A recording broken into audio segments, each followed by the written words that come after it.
All right, listeners. Well, special treat for you today. I've known this guy a little while, but I've known about him for quite a while. He's becoming a legend for quite a while. And I listened to your podcast on Inspector Joe podcast. It was excellent, pretty inspired. After listening to that the next day, I was like, all right, I got to go kick some ass in my business now. So I'm hoping to replicate that. Mr. Glennon, Quyn. Quyn. I just want to make sure I didn't murder that there.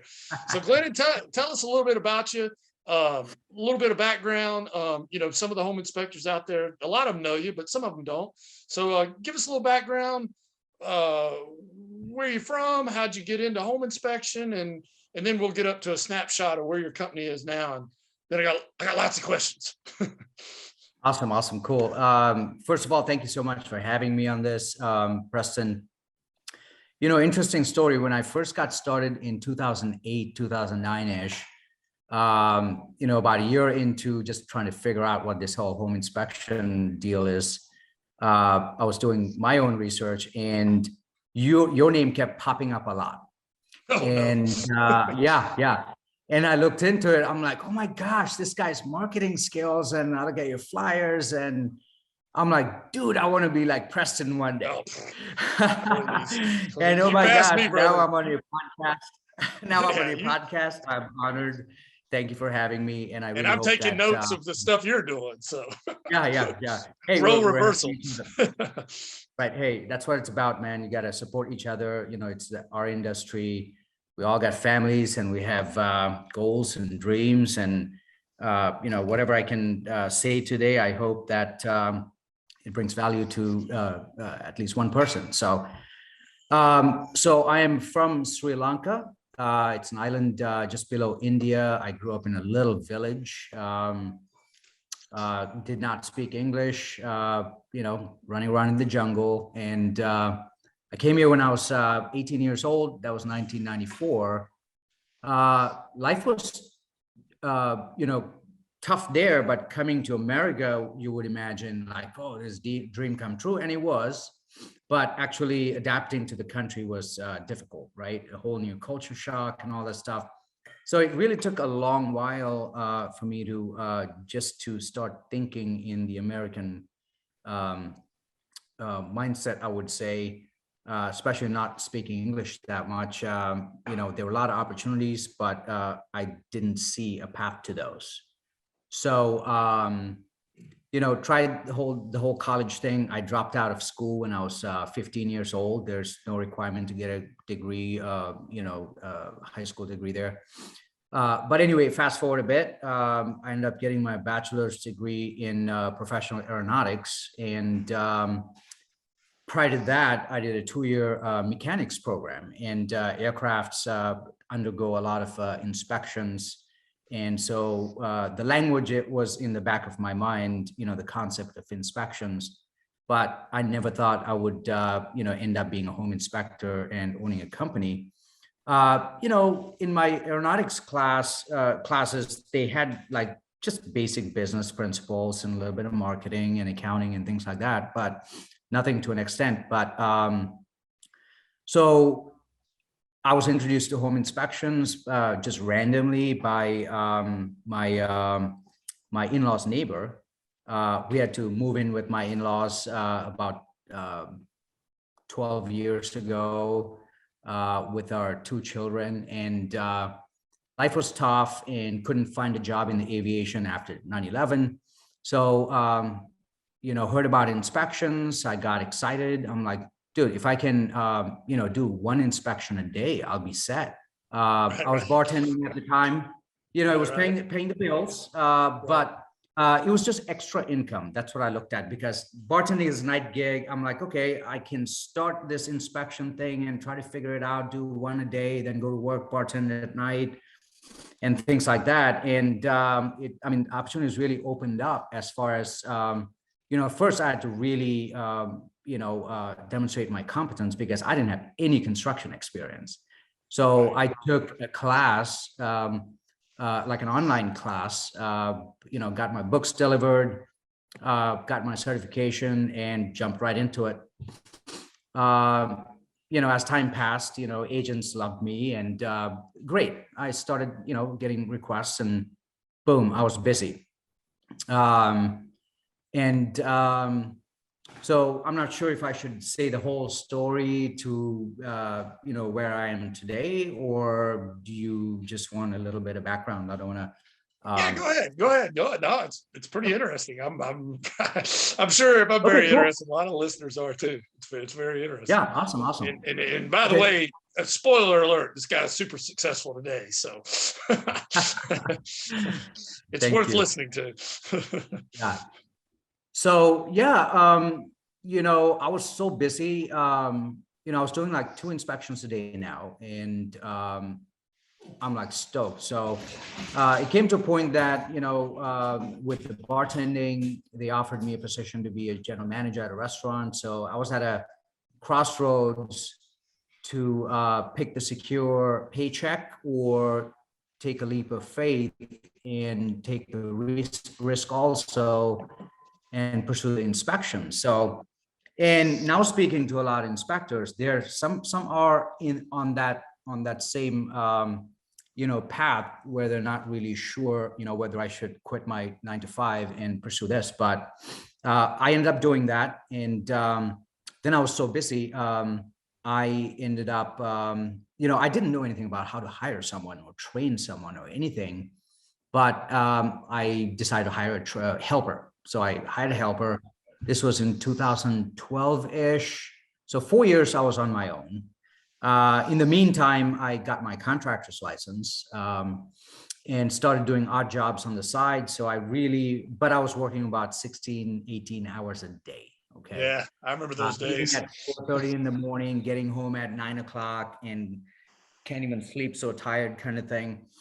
But I hired a helper and just kind of figure it out on my own, how to train him, and starting from small outlet testing and things like that.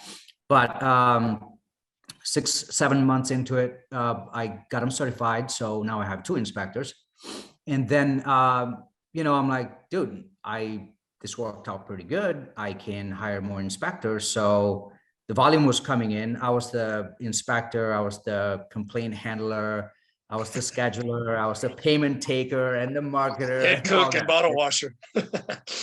Totally. Still grinding, knowing that it's worth, I'm like 2-3 inspectors in, great income, but can't go on vacation because you're tied up with the job. Making good money, but you have no life. Exactly. And there was no strategy, there was no business plan or anything like that. It was just repeating, very slow moving, and I figured, hey, if I can train one guy, I can do. So it was just, talking to buddies and family, friends, say, hey, do you have anybody who knows inspections? Anyway, I was at about 4 or 5 inspectors, 1 scheduler. We were actually like 3 or 4 inspectors, 1 scheduler. And in 2016, I was scheduling inspections on Google Calendar. Never heard of ISN.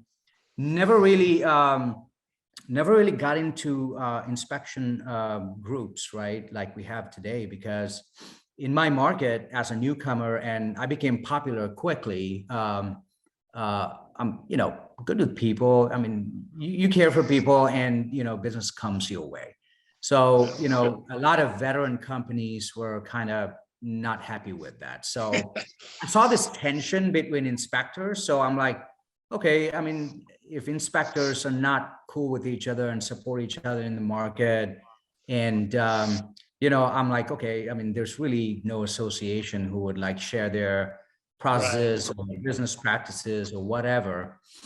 But in 2016, I went to one of Nathan's, actually it was a INNOCCI thing in Colorado. And Nathan was there talking about his warranties, and we signed up and met some great people. Rob and Kat Lemoyne, met them in 2016. They told me about ISN, so I started using ISN. And we used the warranties really to, capitalize on our unique selling proposition so we can get more business in and show our agents that, hey, we're a company who provides more value and things like that. So slowly I'm just now starting to get these nuggets of like, okay, implementation, strategy, and just different ways of marketing to get more business and stuff like that. Very small level, right? That went on till about 2018, end of 2018, and then I was at a ceiling. I got out of the field finally. Still dealing with complaints. I wasn't sure. Now I'm at a point that, yeah, I'm out of the field, but I'm overseeing everything still. And with that, more inspectors, more inspections, and more revenue coming in, complaints go up and issues come up. And that was just it's like, what's that? More money, more problems. Exactly, right? I mean, now I got a little bit of time freedom and financial freedom, but mental and emotional, it's like chaotic all over the place, right? Yeah. So, and I also hit a ceiling like, okay, what do I do now? I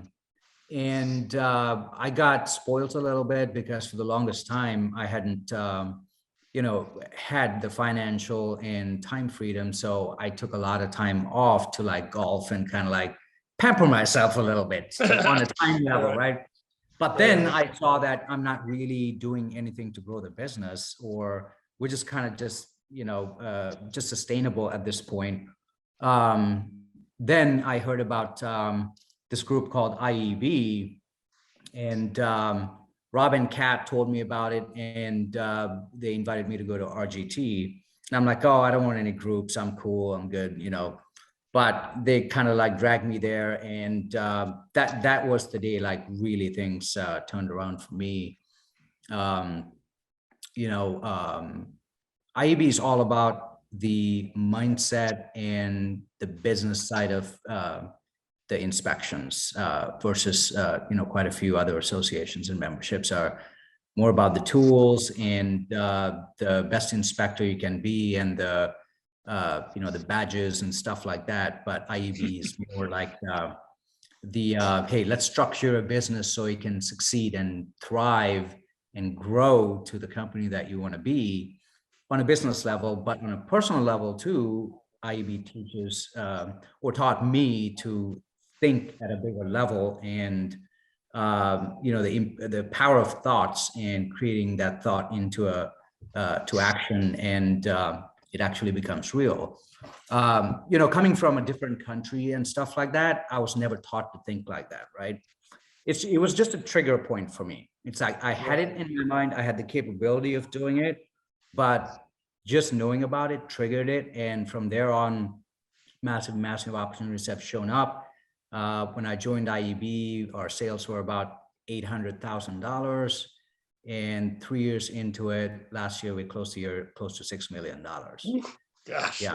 How many inspectors you got now? And I know you do pest control as well, right? Yes, yeah. So since then we added termite and pest control. We have about 75 employees now. Wow, that's crazy, man. That's crazy. That's good. Yeah. Thank you. And we're hoping to do 10 plus million this year, and possibly add about 25 more employees. We just started a division in LA, termite and pest control division in LA. We have a little partnership in a termite and pest control company in San Diego.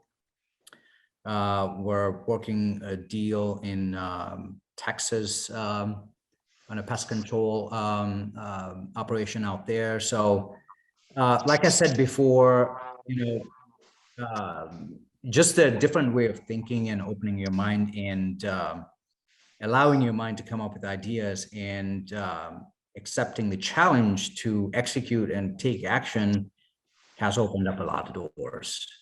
Awesome. I want to back up on a couple of things you said there that really important. The first one being for guys out there who may be starting out, or just getting going. What you said was true. Like initially, like my first experience was much like yours. I go to a local association, and yeah, if you're moving the needle a little bit, you're not going to be liked on the local level. You know, I was wearing these crazy pants. You know, I heard all kinds of stuff. It's a gimmick, clown pants, all that stuff. You know, and I'm like, you know what?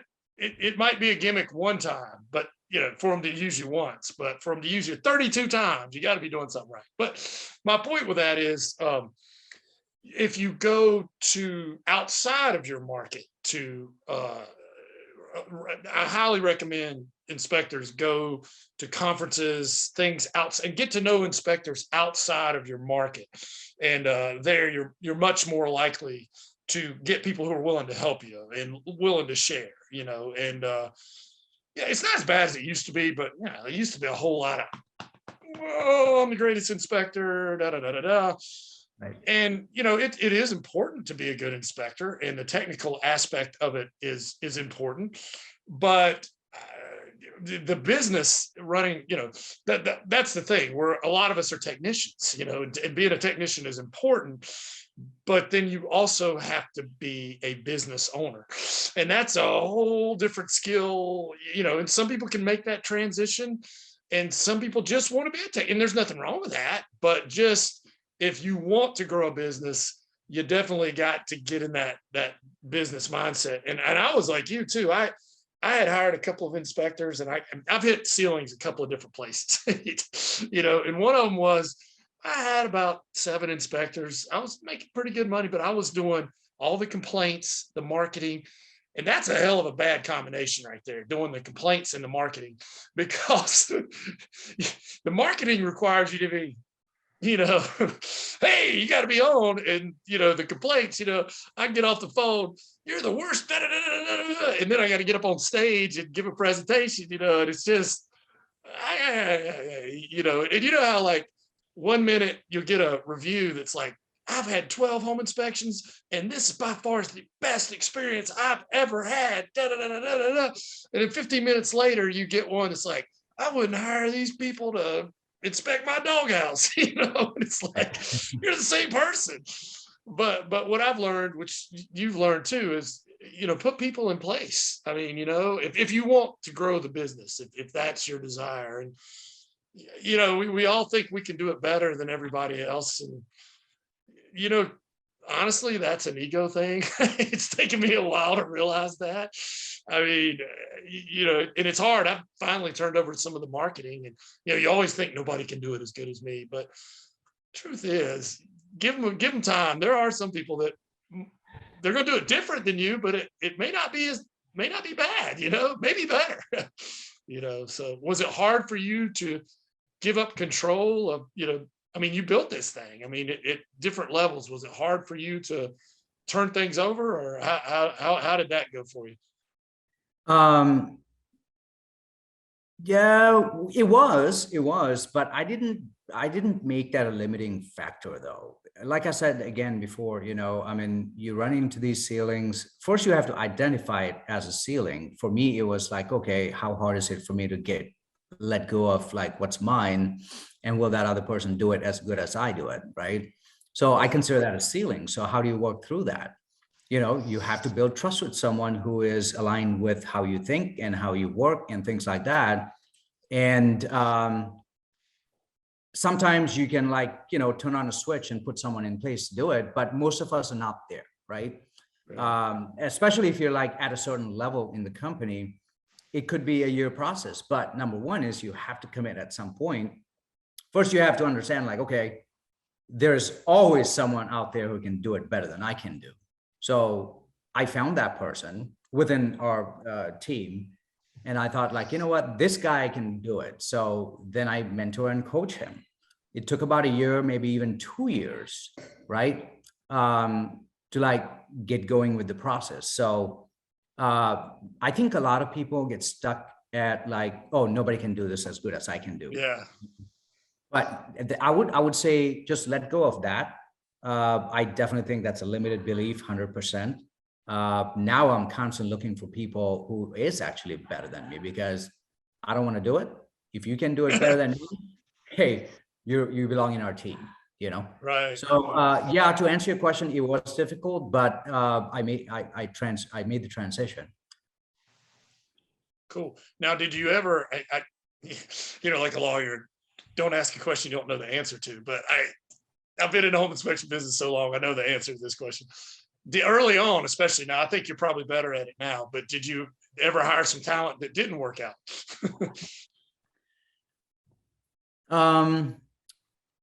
Okay, you're right. I don't think I hired talent that didn't work out. I just hired whoever and it just didn't work out, right? But it's a You got a different pulse. yeah, I know. That's another thing that we're learning, being a part of IEB, the power of talent and how do you find that talent, right? Yeah. So in our previously it was like, oh, I'll just hire you and we'll figure it out. But Right. now it's more strategic about, let me really understand to, have the conversations. I want to know a lot about you. And this is what I want. Do you align with our vision and what this job role is?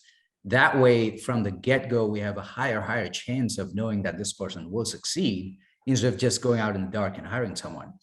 I've never had any of that go wrong so far. Yes, I have had failures in hires because it was not well thought and it wasn't quite actually talent, or they might have had talent, but we just hired them for the wrong position, right? So that's something I would highly recommend. All positions just have a good job profile and maybe a personality assessment. Set yourself up for success and set them for success. What personality assessments? I know the DISC profile, you can get that for free, I think, at Tony Robbins. Which one do you recommend or have you used? Or Yeah, I would highly recommend PRT, Pivot Ready Teams. This is a part of Bergflow, and it actually integrates with IEB. Dirk Van Reenen owns Bergflow, and this is one of their licenses. And IEB gets the rights to use that profile. It's Acumax. So to use Acumax, I think you might be able to go through Bergflow for that. But we are doing PRT as part of Bergflow and IEB, and Acumax comes with it. So you can use it numerous times. And we like it because it's geared towards inspection company positions. But you can alter them, tailor them, whatever to fit your whatever needs. It's a guide, it's just a tool in your bag to, it doesn't fix all the problems, but it's definitely a guide to set you up in the path to success, I would say. right. Well, and I tell you, man, a bad hire, well, and we all have done it, especially early on. We need people. We just hire whoever we can. But I have learned a bad hire, man. It's better to not hire anybody than have a bad hire. But and even with all of your stuff, you still make a bad one every now and then. But it's like a poker game, right? I always say this with complaints, with employees. Everything in life is a poker game. And what I mean by that is, if you and I were sitting at a table with two other people and we just randomly dealt the cards, if we played long enough, you would win 25% of the time. I would win 25%, but as you become a little more skilled at things, you start figuring out how to bluff, or not me. I know that's not really a good thing, but you become more skilled, and now maybe you win 28% of the time or 33% of the time, or, so I always tell my guys the same thing. I mean, you do enough inspections, you're going to have some complaints. It's just numbers. But if you get more and more skilled and learn things, you start shaving it a little bit. And I think it's the same thing with hiring people. I mean, you get much better at the game, I guess, so to speak. And if you're paying attention, but you're still going to get a complaint. You're still going to hire somebody that doesn't work out, but it's just a lot less often if you've really started to develop some skill. And it sounds like that's what you did, and you really started to take off. Now, at what point, I know you added, so let's see, I'm trying to get a timeline here. 2016, you had like 5 inspectors, and that's when you got into IEB. At what point did you add the pest control. And do y'all do all pests or just wood destroying insects? What's that look like? Yeah. So that was a big gap we had, right? When I had a call with Greg Bryan before I joined IAB, actually before I went to RGT. It was a part of the registration. So in my market, there were some larger companies that did home inspection and termite, and I saw how big they are, and everybody raves about them for having that, the multiple services, one-stop shop. And I knew from, I'm like, okay, I gotta have termite, but you have to have a license for it, which I didn't have.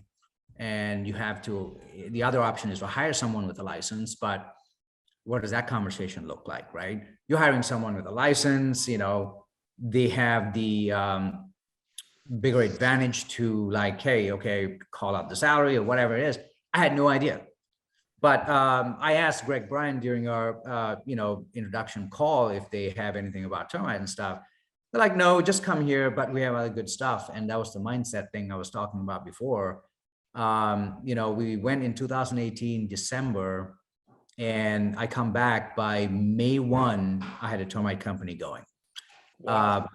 Yes, because the stuff that you learn about, hiring talent, having how do you have the conversation with potential talent to buy into your vision so that they are fully vested in the company and they're going to do a freaking amazing job to make the company successful and things like that. So that's what turned everything. So and it's a great moneymaker. Termite in California is a great business because I know in the, most of the country, especially in the East Coast, it's a WDI, which is like a termite letter, and they're just looking for termite and termite or, whatever, wood destroying insects. But here it's a WDO organism. So dry rot fungus is an organism according to our report, and that goes in the report. So we have a construction division in addition to doing the termite treatments and things like that. So I saw the opportunity, one, for us to be a one-stop shop, and two, another income stream to have termite. And it's a great revenue generating trade. So we added that in May, and so now we're like in Sacramento, San Francisco, LA, on the termite side. And our hope is to, really dominate the Northern California area on the termite side and the home inspections. Wow. So now do you guys treat them and like put them under a bond? And I have a question. Do you guys do chemical treatments or do you do the bait stations or what, or both? Or Yeah, we don't do like Centricon, like the bait stations, because most of our work is with realtors. And typically, let's say, for example, we do an inspection and we find termites. The norm here is the buyer's agent would, ask the sellers like, hey, we have termites in the house. We need you to take care of it before close. So we can't do Centricon because it's like a year contract, and the sellers are not going to pay that money because they still own the house. Right. So we just do a one-time spray, and then we warranty it for a year. But after the year, we reach out to the client and say like, hey, your warranty is expired. Would you like to either buy a warranty for a lower price, or would you like us to install a bait station system for this much per year? Okay. Now, do you guys do, is it the same in California where you have to do like the trenching and the drilling and all that stuff, drill the sidewalks and the it's pretty labor intensive. All right. It is. Hey guys, thanks for listening. I appreciate you listening to the podcast. I hope you're getting value out of it. I'm sponsoring, I guess, myself. I'm not really selling anything, but hey man, I thought I'd just tell you about I do a little art on the side, PrestonSandlin.com. Check it out if you got some time. Kind of do some cool looking stuff, I think, but I understand that art is subjective. Also, I'll follow you back if you follow me on TikTok. I'm Inspector Crazy Pants. Also, I'm Inspector Crazy Pants on Instagram. We have two on Instagram: Inspector Crazy Pants and Home Inspection Carolina. We are also, Home Inspection Carolina on Facebook, and you can check out our website, homeinspectioncarolina.com. But you guys follow me, I'll follow you back. Comment, I'll try to comment back. I think it helps everybody's algorithm. So without further ado, I'll let you get back to the podcast. I just want to say I appreciate you listening, and hopefully we'll see each other sometime at a conference. Thanks a lot. Do you guys do that? Yes, that's what we do. Yeah, we have technicians for that. Yeah, we have a lot of concrete walkways. We have a lot of crawl spaces here. So sometimes we'll spray inside the crawl space. Mostly in the perimeter. We don't like to be in enclosed places and stuff like that. But yeah, it's extensive, but we charge like $1,200 to $1,600 on average for a treatment. And then we of course do the pest control side of it, like monthly, quarterly service that we go spray for bugs and stuff like that. Now, I got so many questions, but I know you got time. You don't have time. I mean, you got stuff to do. But that means I have to come back. Yeah. Hiring like the pest control, a couple of things. Now, do you have all this under one roof? And how do you, I don't know, I guess I used to do termite treatments, and then I tried to hire somebody to do it. And the fact that like most of what you're doing is hidden, like I went back and checked, and I know this is limiting talk. I get it. That I went back and checked, and the guy, he did good on the first couple of jobs, but then he started like not drilling where he was, he did enough where you could see in the crawl space, but when you walk back there, and it kind of scared the crap out of me. So I was like, but I know people do it and they do it successfully. So that's just an excuse. I guess my question is, how do you find, hiring somebody to do home inspections is one thing, but hiring somebody to trench and drill a crawl space and spray termiticide, that's another thing. I mean, I'm curious, how do you find, and especially the way the labor market is now? I mean, is it hard? I mean, I guess I'm asking, what advice would you give me if I tried to go back into it? Yeah, it's like, everything has risks, right? It's like, and most of the time people are afraid to take those risks. I mean, it's like just like everything just shuts off and you just don't move forward. I'm constantly looking for risks, actually, because I think that's where you grow. On a personal level and on a financial level, that's where you reap the biggest benefits, when you take bigger risks, right? But at the same time, I don't take big risks that's going to jeopardize my entire company, or it's too big that, again, calculated risk. But I'm leaning more towards like more risk heavy, right? So yeah, I mean, it is. To answer your question, hiring on the termite side is not that difficult here. They're already licensed. It's a bigger industry. We talk about this all the time. Why is it so difficult to hire an experienced inspector to come and work for our company? Because our industry is small, and most of them are like, one-man, two-man shops, not like termite, where, people have to get licensed, and it's a much, much bigger industry. So it's not difficult to hire even in this market, but hiring home inspectors is a challenge in this market. Hiring good people who you can train well and is going to do a good job.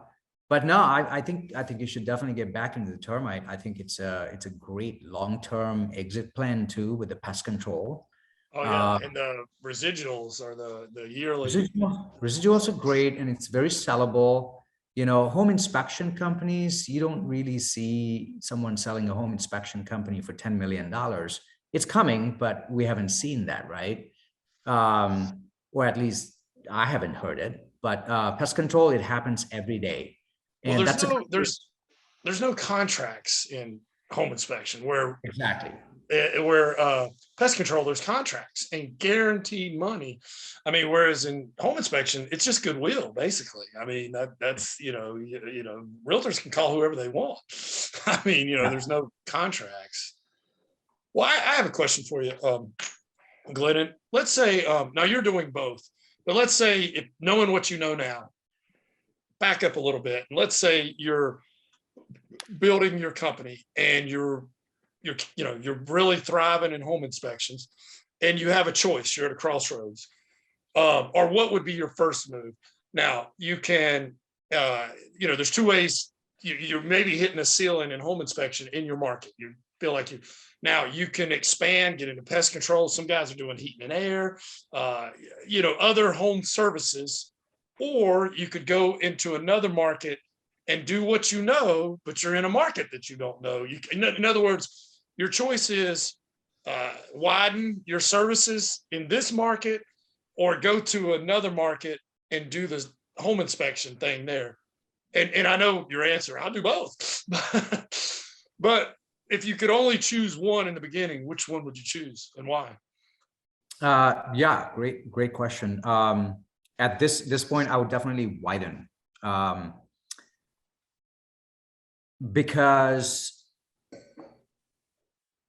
there's a lot more opportunities outside of just the home inspection. That I'm just recently started, buying into this whole idea, because I think you're kind of diversifying yourself a little bit. For our company now, it's like, if the market crashes on the real estate side, we have a good account of like pest control clients. We already have a construction crew. We can totally pivot into home remodeling or something, right? Because we have trucks on the road and all that stuff. If the home inspections and the termite inspection, real estate related stuff stops. So, and the other thing is, as a company who, your agents and clients trust you to do an inspection, why can't we offer other services along with that? HVAC or plumbing services after the inspection, or landscaping, a pool service company, whatever that might be. Because if the inspections slow down, we still have those contracts going. We're still servicing someone somewhere, and revenue is coming in, cash flow is there. Obviously, it's not going to be as big as, the whole pool of things that we do, but there's something. And our long-term vision is we want to be able to estimate everything on our inspection report, and we want to offer those services to our clients. And we're actually working on an in-house construction company, like remodeling and stuff like that. We're looking into a roofing division to do roofing inspections and repairs, as well as HVAC. And it's kind of a 3-year plan to get all this stuff going, but we have started working on that. So, and again, at the same time, we are moving geographically too. It's interesting because once you have a good footprint, opportunities kind of open up and you're in a position to say yes or no. But our ultimate goal, to answer your question, is we like to go wide with multiple services. We want to have, $10 to $20 million companies aside from just the home inspection part of it. I heard you on that other podcast, and that opened my mind up. I was like, my goal is 5 million, then 10 million. And then I heard your podcast, you're like, my goal is 50 million. So I'm like, well, why have limited thinking? That's what I told my wife. I was like, all right, our new goal is 50 million. She's like, are you out of your mind? And I'm like, no, I mean, you gotta have that vision, man. You gotta have that vision. And what if, even if we only get 43, it'll be all right. But I'll take it. yeah. It's sometimes it's limited thinking, and I think that's what happened.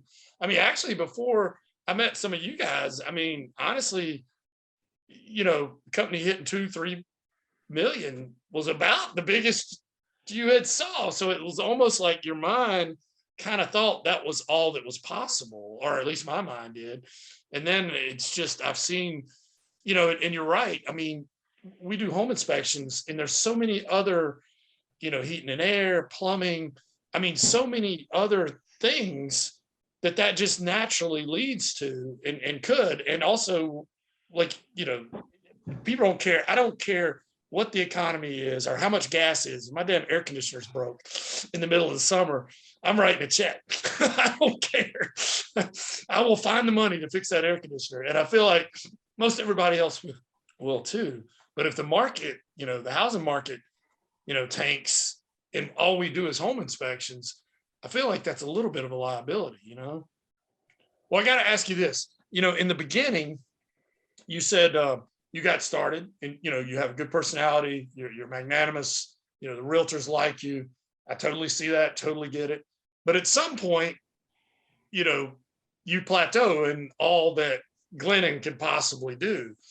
So as far as marketing goes, and you know, now you've got other people, how do you grow your company today from a marketing standpoint? I mean, how do you, you know, and especially maybe getting into a new market or widening, you know, how, you know, Glennon can't be everybody's best friend. So how do you market your business to grow it today? Yeah, so I had I can't remember exactly when, but I wanted to be at a position where, you know, I love my clients and I knew everybody by name, right? When I had like 8 inspectors, I knew every agent because I have my legacy agents and stuff like that. And anytime a new agent came in, I'm the one who's to like call and say, thank you for using us and all that stuff. But it came to a point that, you know, I visioned like, what happens when we have 50 people? What happens when we, you know, have 1,000 new agents coming in a year? I mean, I can't handle that. So I just straight up said, you know what? I don't want to be a part of it. I want to be, the vision caster. I want to be the leader, guiding and supporting a marketing and growth team. So that was actually a tough one for me to stop answering my phone call when agents called, but it's a tough decision I had to make. And I knew that this is probably going to piss off some people because, hey, I'm your go-to guy and you're not answering your phone. And now you like, you know, hand me over to your other guy and stuff like that. But I knew that had to be done. So I don't see any of that stuff. I don't do any marketing. We have a marketing team, you know, a growth leader and reps on the ground, and we have VAs doing cold calling and setting up meetings and things like that. We have a big online presence. You know, we do Google ads and we spend money on SEO. We do Facebook advertising and LinkedIn, and we sponsor events. But we're doing all this stuff, but we're very strategic about it. We don't just do it because it's there and we're going to do it. We monitor results. We monitor our ROI. It's a tough thing to do, but it's constantly in the works.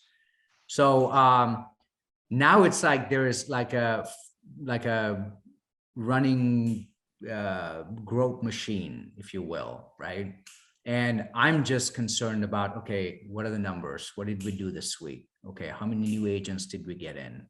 What's our efforts producing? What are the results and things like that? So, so as far as marketing and growing that, we have a system that we can implement in any location. So it's scalable and duplicatable, if that's a word. Okay. Duplicatable. I think, yeah. Well, cool, good thing. Well, I got one more question, then the lightning round. I won't hold you up too long. But what advice if somebody heard this podcast and they like really like Glennon and they're just getting started, you know, their home inspector just maybe a one-man shop somewhere, and they're getting started, and you know, they're all scheduled. I mean, what advice? But they may be struggling a little bit. What advice would you give them if they came up to you at a conference? Yeah, call me for $99. I always say that. Buy somebody a beer, they'll talk to you. Don't just ask. Yeah, exactly. Give them a little value first. Right. Here's the thing, man. I've realized you got to put yourself out there, right? The only way you're going to gain knowledge, please, for everyone, I would say constantly seek that to gain knowledge. The only way you're going to gain knowledge if you seek knowledge. Right. And right. So if you're at a conference, look for the people who are doing better than you, or you can get something out of them. Okay. And people who are successful always are open for that. I had this fear of like, oh, they're more successful than me. I don't want to, I'm shy or nervous, so I don't have the, whatever to go talk to them because I'm not worthy or whatever, whatever. Hey, if you Not want worthy. something, right? If you want something, freaking go for it, man. Go for it. And if you're at a conference, the biggest value you're going to get is having the conversations with people. Okay. Have the conversations, talk about your struggles, talk about your visions, talk about what you want to do. Ask people, how did you get here? What did you do? Ask them for an hour conversation after the conference because everybody's busy and their mind's fried from all the information. Put yourself out there. The more you want it, the sooner you're going to get it. So that's the biggest value I get. And honestly, when I'm out there, I talk to a lot of guys who are like, one guy, 10 guys, 20 guys, whatever. And I'm constantly taking time and I'm like, hey, either I would say, hey, I'm busy, but I really want to talk to you. Let's meet at the break for half an hour. Let's talk. And then I've actually made really good friends by doing that. Inspectors who have only 4 guys. But we have a lot of things in common. You find that out through conversation, right? I found out that he loves to surf. Now we're trying to set up a surf trip. Now I'm going to talk all my secrets with him, right? Exactly. So put yourself out there, find people who you can relate with. But first you have to have the conversation and extend that. Yeah, no, I totally agree. Yeah, I always say, I went up to some people at conferences and I'm just like, I looked to see what they were drinking and I like brought them one. I said, can I get 5 Totally. minutes? And Whatever they, it takes. yeah, they never turned me down. Yeah. I always hear this story. Now, this is kind of risky, but I follow a bunch of marketing gurus and there's a guy, Bill Glazer, he's like this big marketing guru and he was on an airplane or something. And so some guy recognized him and, knew who he was, a lot of guys like that, they're celebrity in certain circles, but to everybody else, they're just a normal person. He asked the guy next to Bill Glazer, he gave him $1,500 to switch seats on the airplane so that he would be sitting beside him. And then he told Bill Glazer that, and he was so impressed that the guy did that he talked to him the whole time. But it was worth the time or whatever. Now he took a risk because, like, I don't like talking to people on airplanes at all. My earphones. Yeah. No. I mean, that's a great point, Preston. Honestly, I've started flying first class now. Not for the comfort. I mean, I love the comfort. That's freaking awesome. But my biggest thing is like, who am I going to sit next to? Sometimes my wife and I, we split seats instead of sitting next to each other, so you never know because a conversation can lead into all kinds of stuff. It's all about, or maybe that's someone who can, you might use something that I might have to say. That could be a life-changing situation, right? So constantly think about that stuff, we're filled with limiting beliefs that actually hold us back from living the abundance life, right? The things that we really want. But we always tell ourselves, I can't do it. I can't do it. Or I won't do it. I won't do it. Then that's what comes to you. But if you put yourself out there, you know what? I want to fly in first class because I want to sit next to someone because I want to have a conversation and see if I can get to know them and possibly even do business with that person someday. Or become lifelong friends, whatever, right? So yeah, put yourself out there. Just think that, hey, you have gifts and talents and someone can benefit from that, or someone out there is just waiting to give you a massive gift that you never imagined you could ever have. Oh, 100%. I'll tell you a quick question. You're like, golly, man, you're killing me here. I flew beside this guy one time and I started talking to him. And all right, so it turns out this guy played for the 49ers way back. And his dad, and I looked all this up. It was all legit. At first I thought, is this guy just kept, but everything he said was legit. And there was stuff that there's no way somebody could have made this up. His father was the doctor for heavyweight boxing back when Muhammad Ali, Larry Holmes, the guy Thriller Manila and all this. His father was the doctor for that. So he knew as a kid, he knew Muhammad Ali and he knew all these people. In fact, when they came to New York, Muhammad Ali would stay with them because he was Muslim and he didn't stay at hotels or something. I don't know. But he had all these great stories and they were true too. In fact, can I tell you one? I know we're getting way off track. So he tells me this story. They went, he traveled with his dad to all these boxing things, and he knew Muhammad Ali really well because Muhammad Ali stayed at his house. And so he's like a 13-year-old kid at the time. So Muhammad Ali sees him, and Howard Cosell and some of the people are over there sitting at the table. And I know we're getting way off track, but this is a great story. So he knows the boy, but he knows that the people over, they don't know who the boy is, who's the son of the doctor of all these people. So he tells him, says, "Hey man, I want you to come over and ask for all of our autographs. Act like you're awestruck." And they're at the pool at this. I think they were in the Philippines. It was the Thriller in Manila. So, so he says, "I want you to act like you're awestruck." And he says, when everybody gives you the thing, give Howard Cosell's back. Say, no thanks. So he does that. So the kid goes over, "Oh man, and act like he's awestruck by everybody but Howard Cosell, because Howard Cosell and like Muhammad Ali would always be, pranking each other or something." So, and he did. He's like, he gave me and he says, "Oh, no thanks, sir." He gives it back. But anyway, sorry, I'm totally off track. That's cool. But That's cool. I did that because I talked to somebody I didn't know on a plane. And I went home, I looked all that stuff up, everything he said, and it was legit. I was like, it was for real, man. He wasn't lying. I mean, that stuff was real. Anyway, now that I'm totally off track, have you got time for the lightning round real quick, or do you have to get off? No, let's go. All right, so lightning round. This is a game called This or That. I give you two things and you choose. All right. Ginger or Marianne? Ginger. Ginger. Football or basketball? Football. Christmas Vacation or Elf?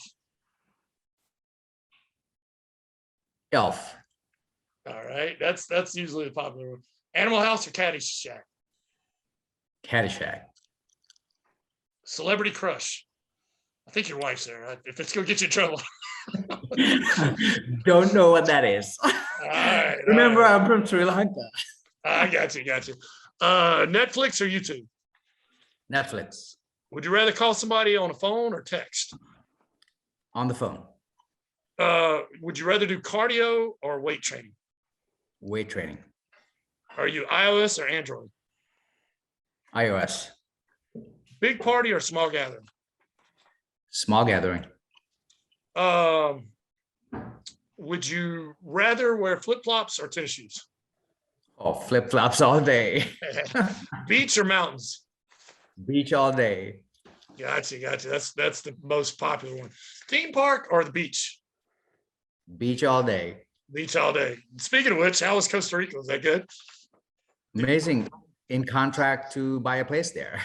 Oh my gosh, so awesome. I want to talk to you about that too. We went a couple of years ago. Yeah. And the most important one, toilet paper, over or under? Beard or mullet? You know what I mean? Like the toilet paper when you hang it. Like, toilet paper. Yeah. Paper rolls outside, not inside. Right. 100%. Almost everybody says that, except somebody told me that if you have cats, that you have to do it the other way because the cats will do that makes sense. I had an inspector once that said his ADD, he would have to change it. I'm like, don't be messing with people's stuff, man. All right. One last question, but first, see if you can finish the lyrics to this song. If you can finish the lyrics to the song or a couple of lines, 3 beers on me. All right, you ready?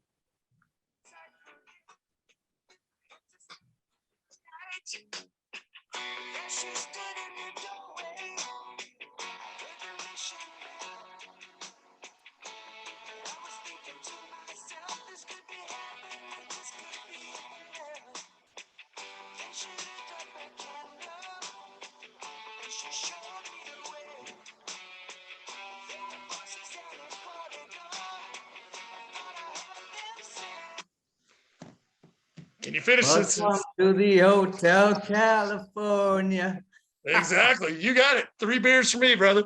I was trying to find a Cheers. song. I looked on your thing for music. I couldn't find it, but I was like, from California, I was like, all right, I'm either gonna go Eagles or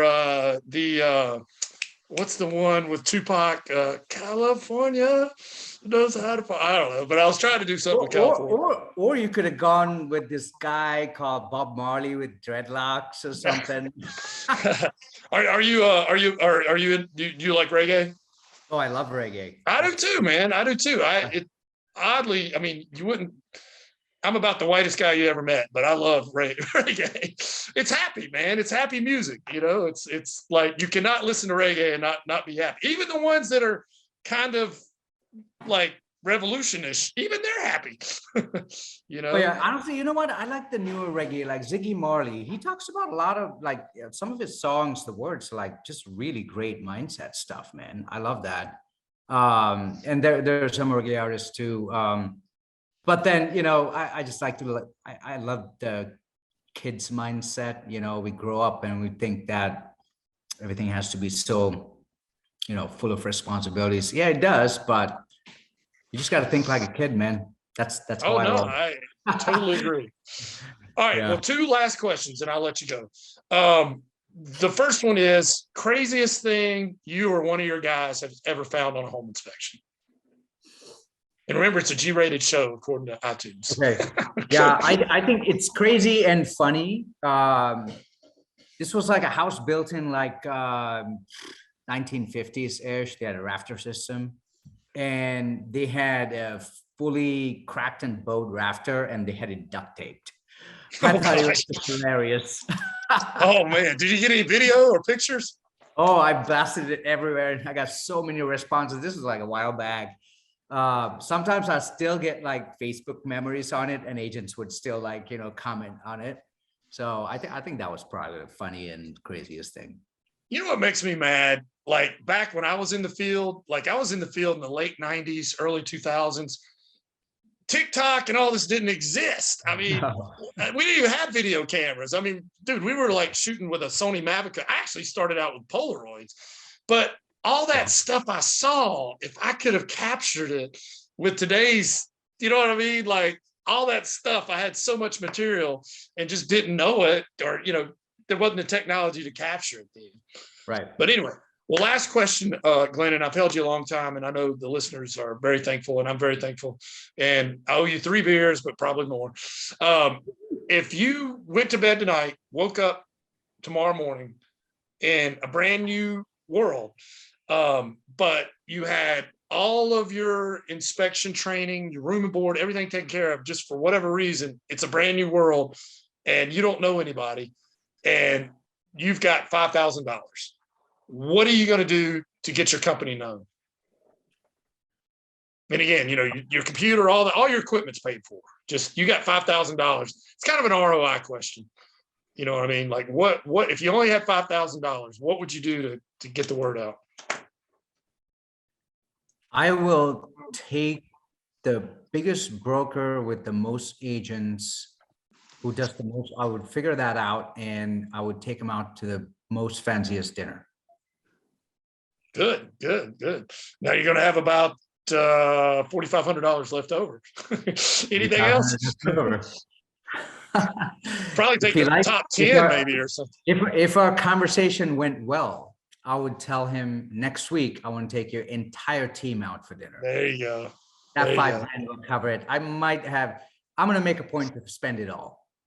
There you go. Good stuff. Well, Glennon, you've been so gracious with your time. For all the listeners out there who got something out of this, you know you did.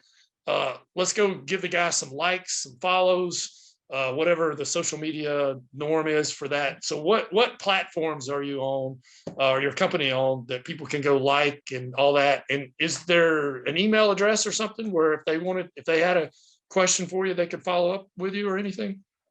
Yeah, absolutely. So email is Glennon, GLENNEN @calprogroup.com. Okay. And we're on Facebook, LinkedIn,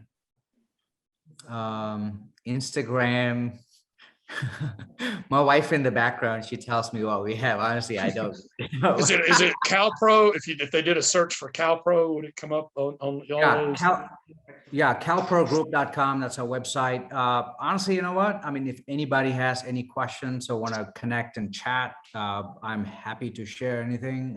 So they can just go ahead and shoot me an email or Awesome. Facebook. I'm not on Facebook that much, or not really.